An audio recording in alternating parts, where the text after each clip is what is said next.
So another day ended.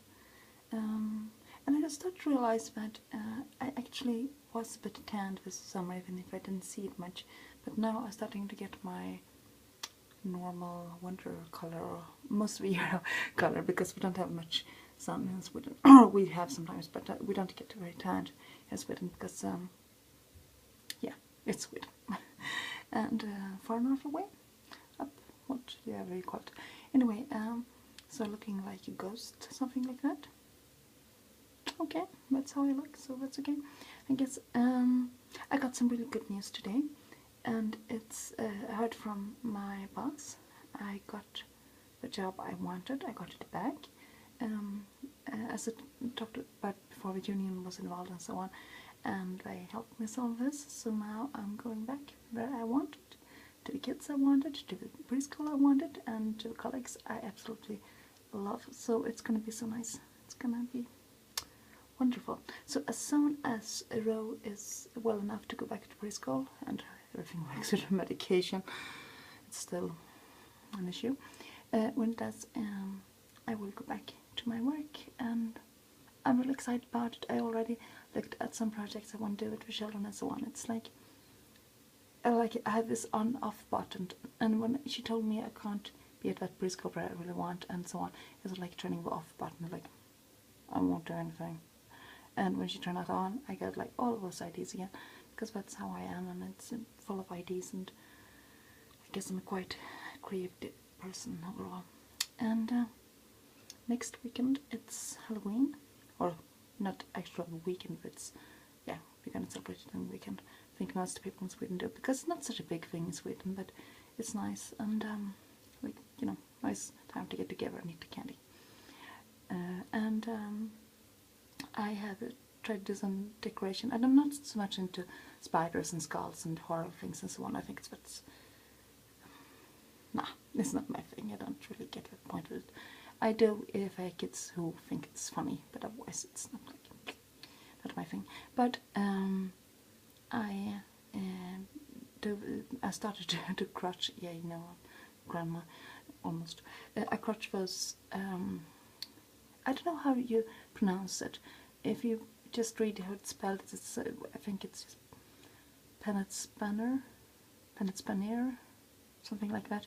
The Swedish word is vanier, but I don't really know how it's pronounced in English. And we don't call it vanier, we call it vimplar.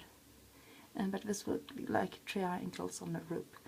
And again, crotch those in some, you know, autumnally colors, and do some pumpkins also crotch, because I think it's fun, and I think Ro could play with them, and it's not Halloween, so get some good out of it. I'm gonna make a pumpkin pie and some things like that with my oldest. If she comes home, I think she will, and she said she will, and I think she will, but you never know. Sometimes things come up, but I really hope she will. And yeah, so that is what we're gonna do, and we'll eat lots of candy, naturally.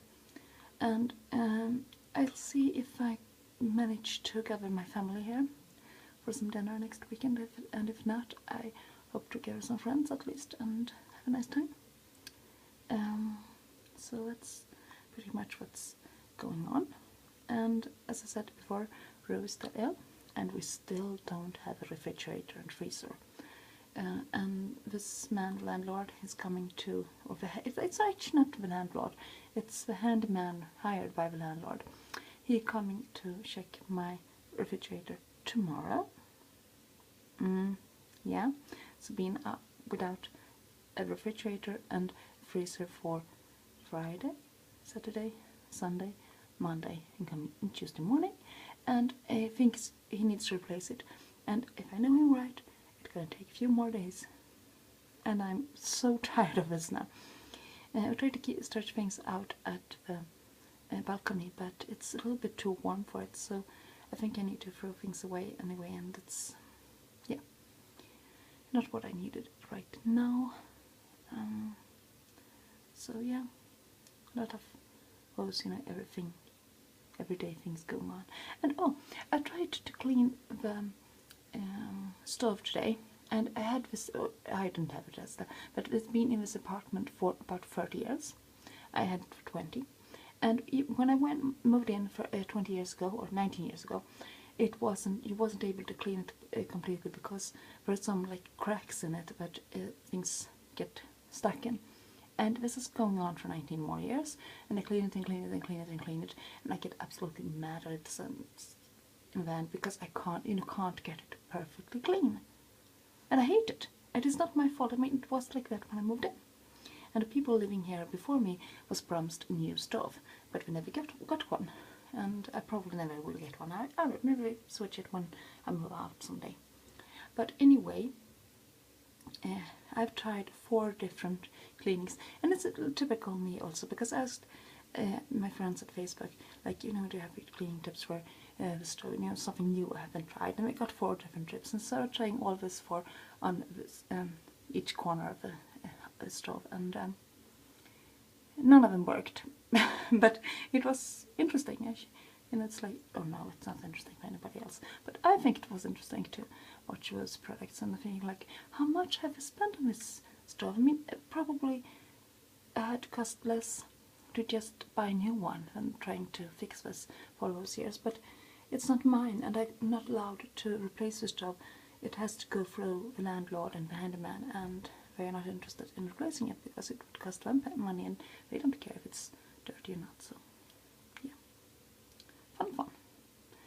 I really, really, really wish I had a house of my own. I would like to have a house with a garden. That is my biggest dream. Or, well, one of the biggest dreams. I think that is the biggest of my almost at least half realistic dreams. It's like, but that is probably as likely as I would end up getting married. Yeah, that is on the same level, so it probably would happen. But I like to dream about it.